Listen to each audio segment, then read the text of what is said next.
Dans cette vidéo, nous allons aborder la relation soignant-soigné dans cette épreuve qui est difficile, qui est la pandémie du Covid-19.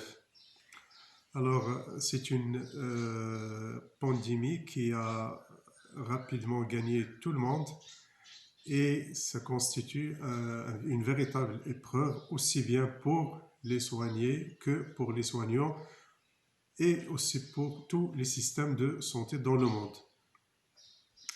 Une précision, donc cette vidéo, il complète toutes les vidéos que j'ai déjà faites et qui sont sur ma chaîne YouTube sur la relation soignant-soigné. Alors, comme introduction, la relation soignant-soigné, comme nous l'avons déjà signalé dans les précédents chapitres, c'est une relation qui est dynamique, qui est vivante et qui se laisse influencer par plusieurs facteurs. Maintenant, étant donné que nous sommes dans une situation de pandémie, donc cette pandémie est une véritable épreuve qui est très difficile, aussi bien pour les soignés que pour les soignants, ainsi que pour les systèmes de santé. Quelles sont les influences de cette pandémie sur les soignants, sur les soignés, sur la relation soignant-soigné et quelle serait la résilience aussi bien des soignés que des systèmes de soins pour s'adapter à cette pandémie.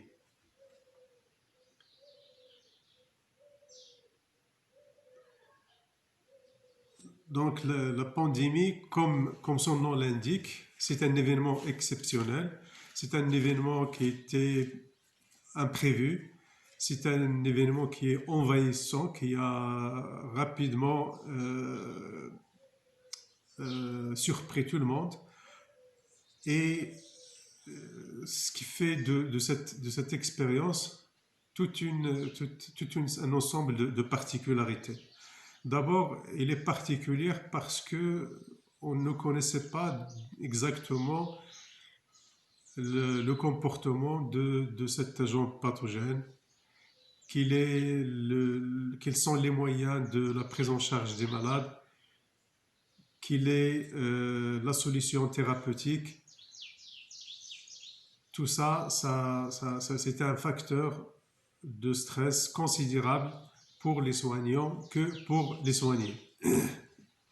Deuxièmement, il y avait et il y a encore cette perception que la pandémie Covid, c'est un événement de santé, c'est un problème de santé qui est quand même grave, qui est mortel, qui engendre beaucoup de décès et ce qui a créé un climat dans la relation soignant-soigné qui est caractérisé d'une grande peur aussi bien de la part des soignants que la part des soignés et bien sûr ceci va se manifester par des comportements de précaution pour ne pas dire de méfiance.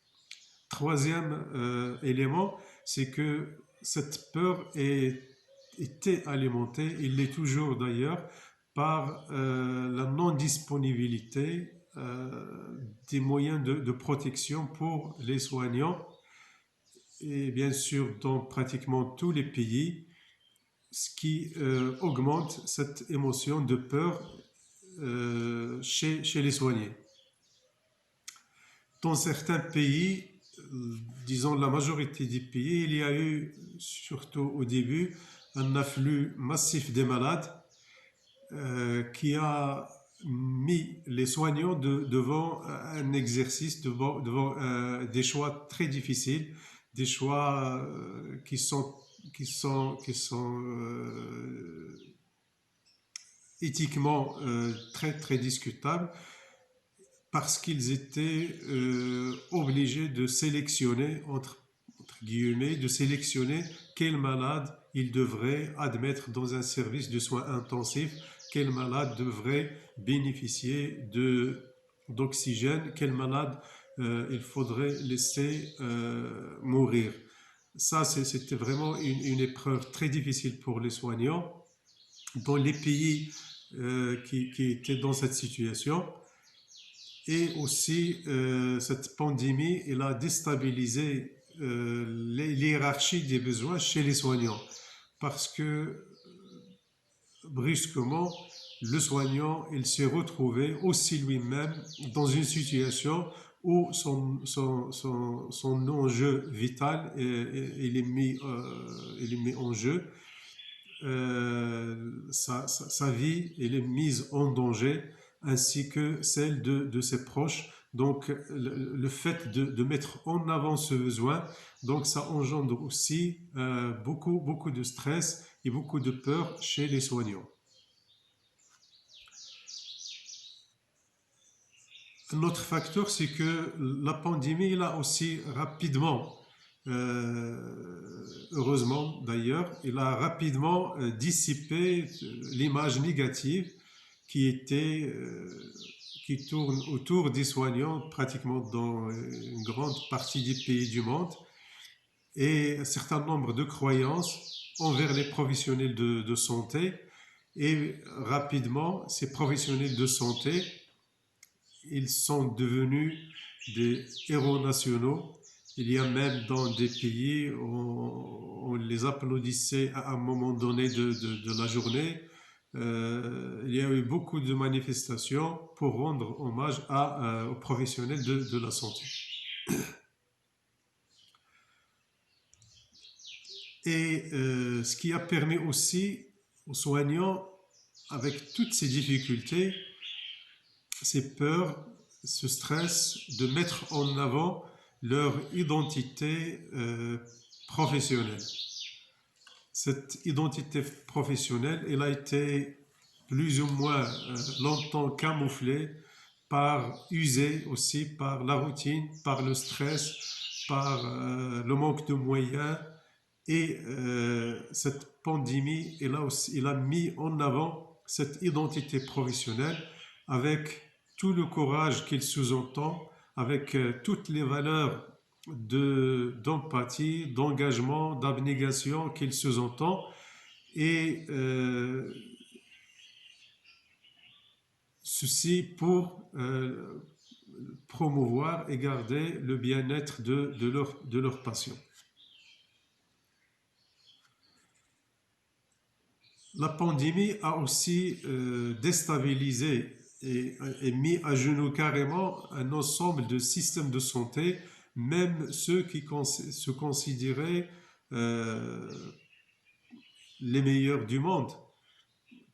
Parce que vite, il a vu le nombre de cas qui est excessif, les ressources de ces systèmes de santé, ils ont été rapidement débordés par l'afflux des malades, par l'afflux des malades qui nécessitaient des soins intensifs, par l'insuffisance des moyens, des ressources humaines, par une certaine négligence des dernières années vis-à-vis de ces systèmes de santé.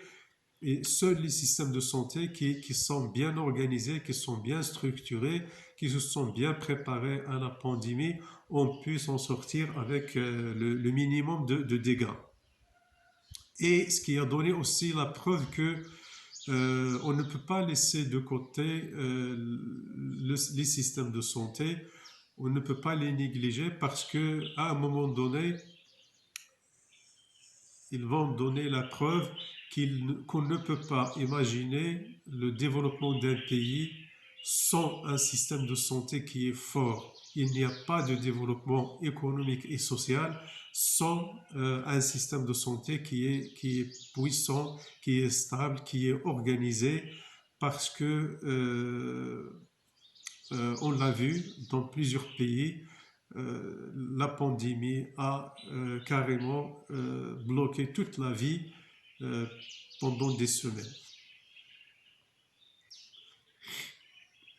Les conditions de diagnostic, d'hospitalisation et d'enterrement, avec toute la peur qui les entoure, avec toutes les précautions qui entourent ces activités, il a aussi engendré des fortes émotions de peur, surtout et de frustration chez les soignés, ce qui a beaucoup affecté la relation soignant-soigné.